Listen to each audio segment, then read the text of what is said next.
मित्रों नमस्कार। आप हैं बसंत गुरु जी के साथ लाइफ लेसन में स्वागत है। आइए आज हम अपनी शुभ संदेश आइए आज हम अपनी शुभ संदेश साझा करें। उससे पहले एक छोटा सा मंत्र प्रार्थना के लिए दोनों हाथ जोड़ करके विराट ईश्वर का ध्यान करते हुए उससे हम 3 चीज़ों पर अपनी प्रार्थना करते हैं। ओम तमसो मा ज्योतिर्गमय ज्योतिर्गमय ज्योतिर्गमय। ओम असतो मा सद्गमय सद्गमय सद्गमय। ओम मृत्योर्मामृतं गमय अमृतं गमय अमृतं गमय। मित्रों, दीपावली की हार्दिक शुभकामना के साथ यह शुभ प्रार्थना आपके जीवन में यदि अवतरित हो तो मज़ा आ जाए। आपने और हमने सब ने बीती रात दिवाली मनाया। दिवाली अर्थात तमस पर प्रकाश का पर्व। जीवन में कितना भी अंधेरा क्यों ना आ जाए, एक विश्वास, एक उम्मीद और एक प्रयास का किरण यदि हमारे साथ है तो फिर हमें हारने की आवश्यकता नहीं है। हमें उत्सव मनाना चाहिए। जीवन में कितना संकट है, कितना कष्ट आ गया, कितनी परेशानियां आ गए, सब चीज़ आ गए, घनघोर हो गया। अब हाथ को हाथ सुझाई नहीं देता, दिखाई नहीं देता।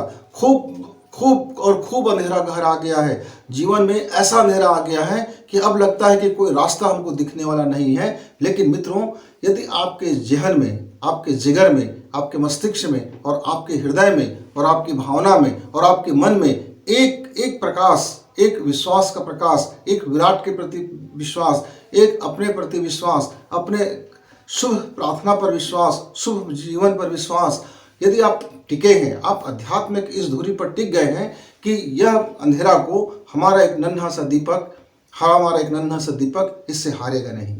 विशाल अंधेरा ही सही, लेकिन मेरे हथेली में यदि एक नन्हा सा दीपक है जो जल रहा है तो फिर मैं दुनिया भर की अंधेरे से लड़ जाऊंगा। दुनिया भर के अंधेरा से मुझे घबराने की जरूरत नहीं है। मित्र, कौन नहीं चाहता कि अपने जीवन में सुख आए? मित्र, कौन नहीं चाहता कि उनके घर परिवार में समृद्धि बने रहे? मित्र, कौन नहीं चाहता कि उनके परिवार में, उनके जीवन में शांति बना रहे? इस बार की दिवाली अयोध्या वाली मतलब यह है कि कई सभ्यताएं आए और मिट गए। कई सभ्यताओं ने जन्म लिया और मिट गए, किंतु हमारे यहाँ भारतीय सभ्यता में जो श्री रामचंद्र जी ने जो मानक स्थापित किया, जो जीवन का कर्म स्थापित किया, जो उन्होंने एक मॉडल प्रस्तुत किया लाइफ को जन्म से लेकर के पूरी राज्य तक का, उन्होंने क्या दिया हमको? उन्होंने ये दिया कि शिक्षा, समग्र शिक्षा प्राप्त करो। एकांगी शिक्षा प्राप्त करने से हम पुरुषार्थशाली नहीं बन सकते। हम प्रतिभाशाली तो हो सकते हैं, हम बली तो हो सकते हैं, पर हम महाबली नहीं बन सकते।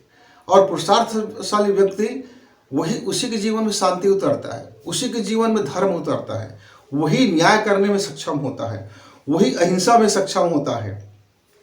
और हमारा यदि एजुकेशन, हमारा शिक्षा यदि एकांगी हो जाए मित्र, तो हम तो आधे अधूरे हो जाएंगे। श्री रामचंद्र जी ने अपने जीवन काल में पूर्ण शिक्षा प्राप्त किया, पूर्ण हर तरह की शिक्षा, विद्या से लेकर के आपका दक्षिण मार्गी, वाम मार्गी, जो भी है, तंत्र है, मंत्र है, जप है, साधना है, आराधना है, सुरक्षा का है, लघिमा है, अड़ुमा है, अलग अलग जितने प्रकार की विद्याएं थी ऋषि विश्वामित्र के पास, ऋषि विश्वामित्र ने उसको उड़ेल दिया। क्यों उड़ेल दिया?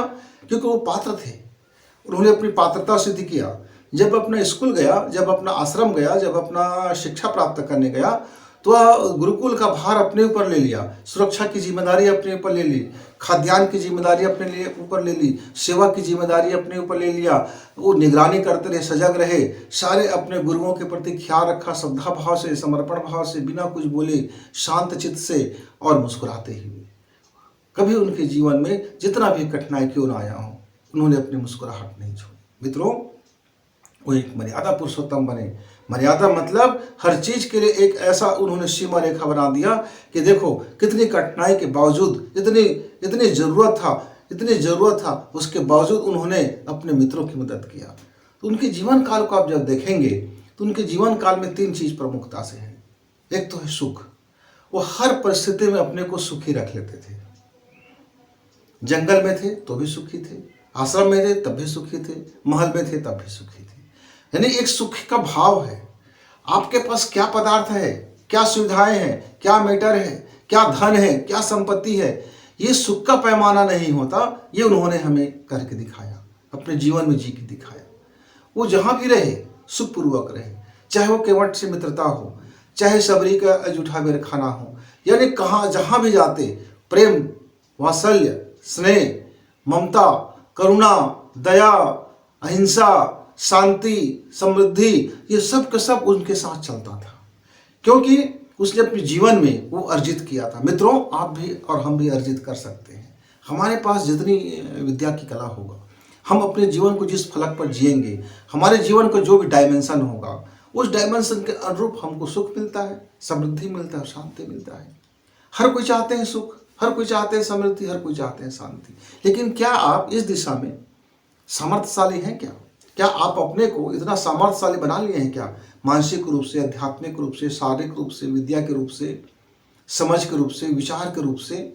मित्रों, आज का दिवस जब हम दिवाली मना लेते हैं तो जो सुबह का सूर्योदय होता है, सुबह का सूर्योदय, आज का दिवस अपने भीतर उस संकल्प को और मजबूत करने का है कि हाँ, हमने अमावस्या की रात को जीत लिया है। अब हम दिन के उजाले में अपने को हारने नहीं देंगे। होता क्या है अक्सर मित्र, जब आप कष्ट में होते हैं, गरीबी में होते हैं, पीड़ा में होते हैं, तकलीफ में होते हैं, तब आप में एकता बनी रहती है, पूरे परिवार में एकता बनी रहती है, लाइफ में एकता बनी रहती है। जीवन में संघर्ष करते समय हम एक दूसरे का बड़ा ख्याल रखते हैं, लेकिन जैसे ही थोड़ा सुख आता है तो हम बिखर जाते हैं। फिर हमारा ईगो, हमारा अपना सोच, हमारा अपने अंदर की जो तामस है वो बाहर आ जाता है और हम बिखर जाते हैं, मित्रों, दिवाली की दूसरे दिन की सुबह मेरा तो यही आपसे संदेश है कि जो आपने दिवाली के दिन जज्बात था, उस अंधेरे से लड़ने की जो खुशी था, उस अंधियारा को जीतने की जो खुशी था, जो दीपक हमने जलाई थी, अब यह दीपक हमारे मन के भीतर साल भर जलता रहे, स्मरण करते रहें कि वह आदि पुरुष ने जिस संघर्ष से अपने जीवन को जिया, फिर भी वह सुखी रहे, फिर भी वह समृद्ध रहे, फिर भी वह शांत रहे। यह तीनों गुण यदि उस प्रार्थना के साथ हमारे भीतर उतर आए तो हमारा प्रभु राम हमारे अंदर इतने सालों के बाद अयोध्या में एक खुशी की लहर आई। मित्रों, आपके जीवन में भी एक खुशी की लहर उतरनी चाहिए। यह हमारा सौभाग्य है कि जिस युग में हम जी रहे हैं, जिस समय में हम जी रहे हैं, जिस सदी में हम जी रहे हैं, इस सदी में अपने जीवन को अध्यात्म पे धुरी पे लाने के लिए यह एक जो बड़ा कार्यक्रम है, वो हम सबके सामने है। हम इसी बहाने हम अपने विराट ईश्वर से जुड़ने का एक मौका मिलता है, इसी बहाने हम अपने भीतर झांकने का एक अवसर मिलता है, इसी बहाने हम अपने जीवन में उस मर्यादा को उतारने के संकल्प मिलता है, इसी बहाने हम अपने जीवन के सुख के प्रति, समृद्धि के प्रति, शांति के प्रति सचेत हो जाते हैं। मित्रों, यदि जीवन में शुभ विचार बना रहा, यदि जीवन में शुभ कर्म बना रहा, शुभ विचार और शुभ कर्म और शुभ प्रयास, ये 3 चीजें यदि आपके बने रहे तो जीवन में सुख भी उतरेगा, समृद्धि भी आएगी और शांति भी आएगा। और ये तीनों चीज कब हो सकता है? जब कोई व्यक्ति सामर्थ्यशाली होता है, तभी उसके जीवन में शुभ विचार टिका रहता है। नहीं तो आप शुभ विचार तो करते हैं, कुछ समय के बाद आपका उस पर विश्वास नहीं रह जाता, आपकी आस्था नहीं रह जाता, आपका भरोसा नहीं रह जाता, आप उस पर चल नहीं पाते, आप उस पर अटूट नहीं हो पाते, आप अखंड नहीं हो पाते, आप खंडित हो जाते हैं, विश्वास खंडित हो जाता है, मार्ग खंडित हो जाता है, पद दलित हो जाता है और छोटी बातों पर हम अपने आप को नीचे ले आते हैं, अधोपतन में ले आते हैं। फिर हम सामर्थ्यशाली नहीं बन पाते। जब हम सामर्थ्यशाली नहीं बन पाते तो फिर समृद्धि कैसे आएगी? फिर समृद्धि के लिए हम क्या करते हैं? द्वारे द्वारे सब जगह भीख मांगते फिरते हैं, प्रार्थना के नाम पर भीख मांगते रहते हैं कि हे ईश्वर मुझे संपत्ति दे दे, मेरे घर में सुख शांति दे दे। सुख शांति मांगने से नहीं, जीने से आते हैं। मित्रों, आप मांगते मांगते जीवन पर्यंत मांगते रहें, नाक रगड़ते रहें, चौखट पर रगड़ते रहें, दर दर जाते रहें, हर व्यक्ति के दर दर जाते रहें, हर मंदिर में जाते रहें, गिरजाघर में जाते रहें, गुरुद्वारे में जाते रहें, जहां आपकी मर्जी जाते रहिए, भीख मांगते रहिए। भीख मांगने से कभी सुख नहीं आता, भीख मांगने से कभी समृद्धि नहीं आती और भीख मांगने से कभी शांति नहीं आता। तीनों के लिए स्वयं को जीवन जीना पड़ता है। गौतम बुद्ध ने शांति का जीवन मार्ग तलाशने के लिए अपने सुख को त्याग किया, ऐसा कहते हैं। उन्होंने सुख का त्याग नहीं किया, जिस आसक्त में वो डूबे हुए थे, जिसको सुख समझ रहे थे, उसका उन्होंने त्याग किया। धन सुख का परिभाषा नहीं होता, उन्होंने ये सिद्ध किया।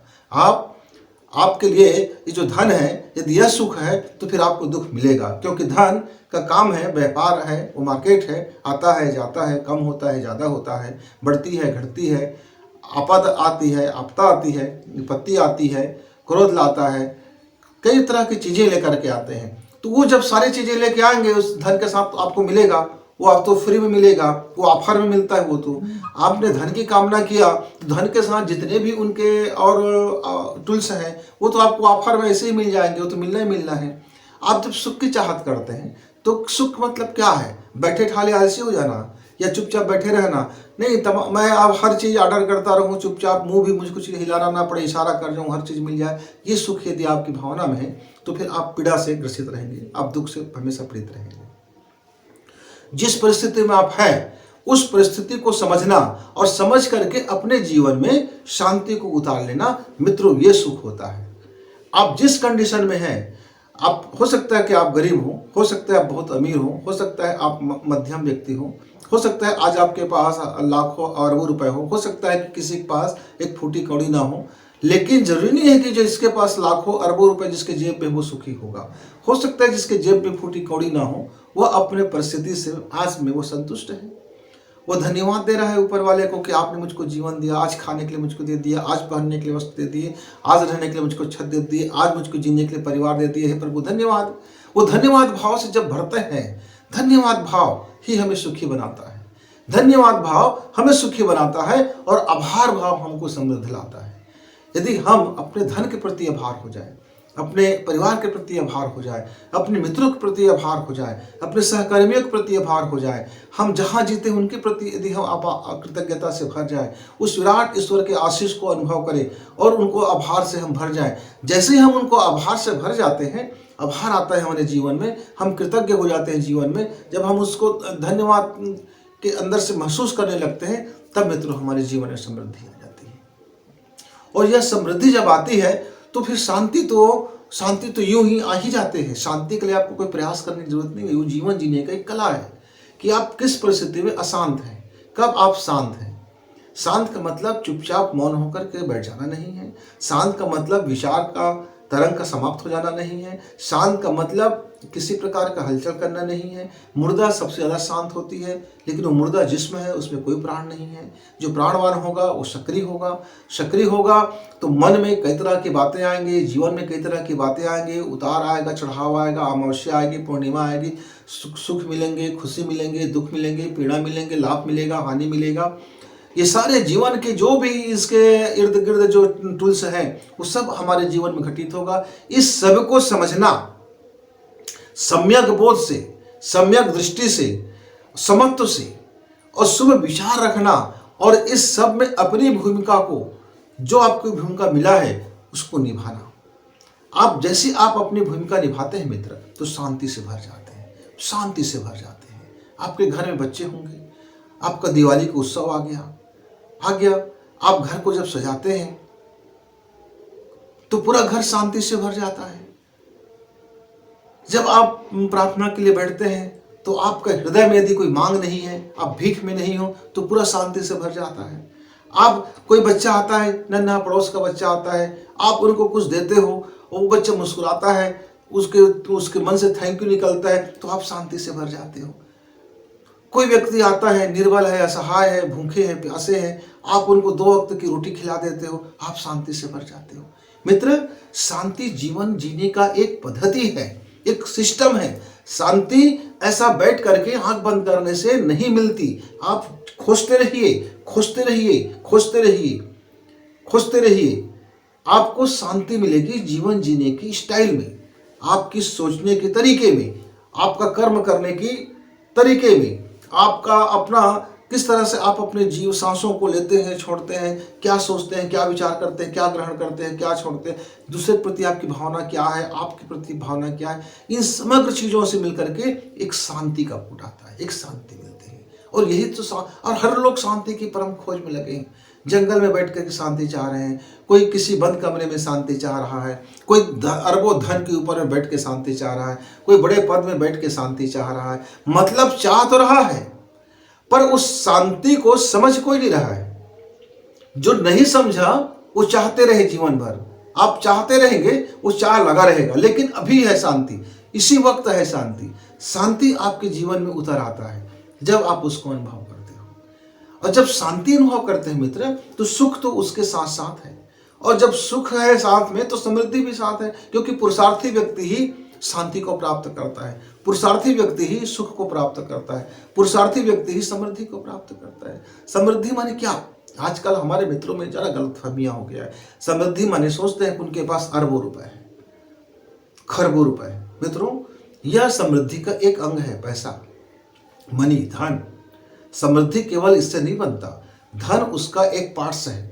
इसके अलावा जीवन में आपके कर्मों का लेखा जोखा है, आपके जीवन जीने का तरीका है, आपका परिवार, घर, मोहल्ले, आपका जीवन में क्या चीज़ें हो रहे हैं, आप जीवन को किस तरह से जीते हैं, आपका जीवन में कितना कल्याणकारी है, आप जीवन को कितना आप में इस संसार को मुक्त कर रहे हैं, आप अपने सुख को कितना मुक्त कर रहे हैं, आप अपने धन को कितना मुक्त कर रहे हैं, आप अपने विचार को कितना मुक्त कर रहे हैं, आपके पास जो है उसको कितना मुक्त कर रहे हैं। ये जब आप सबको मुक्त करते जाते हैं, स्वतंत्र करते जाते हैं अपने जीवन से, उस समृद्धि बनता हुआ चला जाता है। अद्भुत विज्ञान है। हम जब तक उसको पकड़े रहेंगे तब तक हम गरीब बने रहेंगे। जैसे ही हम उसको मुक्त करते हैं हम समृद्ध हो जाते हैं। सुख को पकड़िए, दुख हावी हो जाएगा। खुशी को पकड़िए, पीड़ा हावी हो जाएगा। आनंद को पकड़िए, पीड़ा हावी हो जाएगा। अब धन को पकड़िए, आपके भीतर में गरीबी उत्पन्न हो जाएगा। अब जिस चीज को पकड़ते हैं, आपका पकड़ ही आपको नीचे और निर्बल बना देता है। जैसे आप उसको कल्याण में छोड़ देते हैं, मुक्त कर देते हैं, विराट ईश्वर के खेत में आप लगा देते हैं, इस अंतरिक्ष में छोड़ देते हैं, तो जैसे आप उसको मुक्त करते हैं, आप उतना ही समृद्धशाली बनते हुए चले जाते हैं। आप अपनी ठहाका मुक्त कीजिए, 4 लोग हंसेंगे, आपको भी हंसी मिलेगी। आप अपना खुशी मुक्त कीजिए, 4 लोग खुश हो जाएंगे, आपको खुशी मिलेगी। आप अपना आनंद मुक्त कीजिए, और अधिक लोग खूब आनंदित हो जाएंगे, आपको और आनंद मिलेगी। आप अपना भोजन मुक्त कीजिए, सबका पेट भरेगा, आप भी कितना आनंद में आप तृप्त हो जाएंगे। मित्रों, तो मुक्त करना सीखिए। जब आप चीजों को मुक्त करेंगे तो स्वयं में मोक्ष हो जाएंगे। मुक्त करेंगे तो आप यूं ही मुक्त हो गए, आपका लाइफ भी मुक्त हो गया, आपका जीवात्मा भी मुक्त हो गया, आपका कर्म भी मुक्त हो गया, आपकी सोच भी मुक्त हो गया। आपको मुक्त करने के लिए परम पुरुषार्थी बनना पड़ता है। प्रबल व्यक्ति, सामर्थ्यशाली व्यक्ति, जो कठिन परिश्रम करने वाला व्यक्ति, अपने को तप में ढालने वाला व्यक्ति, संकल्प से सिद्धि को बढ़ने वाला व्यक्ति, वही पुरुषार्थी व्यक्ति मुक्त कर सकता है। और जिसने भी अपने जीवन को, अपने कर्म को, अपने विचार को, अपने सुख को, अपने समृद्धि को, अपने जो भी संचय है उसको मुक्त करना सीखा, उसको मुक्त करना सीखा, यूं ही उसका सुख, समृद्धि और शांति चले आते हैं। मित्रों, तो आपके जीवन में भी सुख उतरे, इस दिवाली आपकी समृद्धि बना रहे, और इस दिवाली की सुबह आप परम शांति को प्राप्त हो। इसी शुभकामना के साथ आपका जीवन शुभमय जीवन जिए, शुभमय कर्म से जीवन जिए, शुभ विचार लेके जीवन जिए, शुभ चिंतन करें और शुभ पूर्वक कदम उठाएं। और इस शुभम के लिए जब आपका शुभ कदम उठेगा तो फिर देव की जागृति होगा, आपके भीतर में वो देवता लोग जागेंगे, आपके भीतर में वो महानता जागेगी, आपके भीतर में आपका एक दिव्य लोक प्रकट होगा। तो मित्रों, जब आपका शुभ दिवाली होगा, जब शुभ प्रकाश में आपका जीवन होगा, तो आपके जीवन में शुभ देवता लोग अवतरित होंगे। इसी मंगल कामना के साथ नमस्कार, धन्यवाद।